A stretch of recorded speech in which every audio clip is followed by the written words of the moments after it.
আমাদের জমি না পাই, আমাদের ফসল দিচ্ছি, ফসল দেওয়ার পরে আমাদের খাইতে দেয় না, ওরা নিয়ে গেছে। যদি না পাই তাহলে আমরা জীবন রাখার দরকার নাই। তো আমরা জমি ফসল করছি কিসের জন্য? ভালোভাবে চলার জন্য, খাওয়ার জন্য। তাই যদি না পাই কলসি গলা দিয়ে নদীতে ডুবে মরা ভালো। তারা এই আমাদের এই ট্রলার সহ তরমুজ নিয়ে গেছে। কারা নিয়ে গেছে? নিয়ে গেছে প্রশাসন নিচে অবৈধ যারা আছে, যারা অবৈধ করে দাবিদার আছে, এই অবৈধ দাবিদাররা।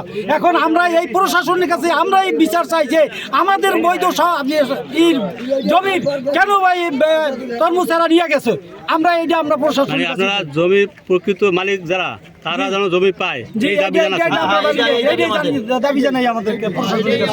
144 ধারা জারি অমান্য করে জামাতের চন্দ্রদ্বীপের 6 নম্বর ওয়ার্ডের সভাপতি এবং ইউনিয়নের সেক্রেটারি পরিচয় দিয়ে মাসুদ ভাইয়ের নাম ভাঙে এবং আতিক নজরুলের বাইরের নাম বলে, হ্যাঁ, এবং তারা পদবীর লোক, তারা এই তরমুজ ভরাইছে, তারা নির্দেশ দিয়ে জামাতের লোক। তাদের নাম কি? তাদের লোক এই নাম হলো আবুল কাশেম, আর একজনের নাম হলো জানি কি ফারুক।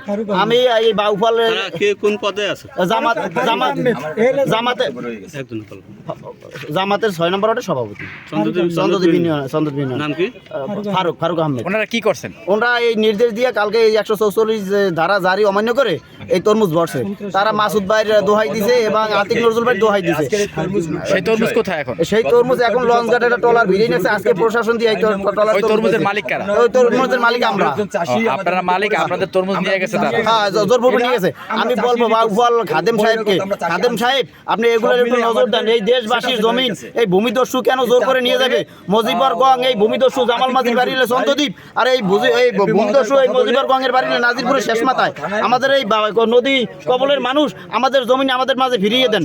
খাদেম সাহেবের কাছে আমার এইটাই দাবি, মাসুদ ভাই আপনি আমাদের এই মাতৃভূমি আমাদের ফিরিয়ে দেন।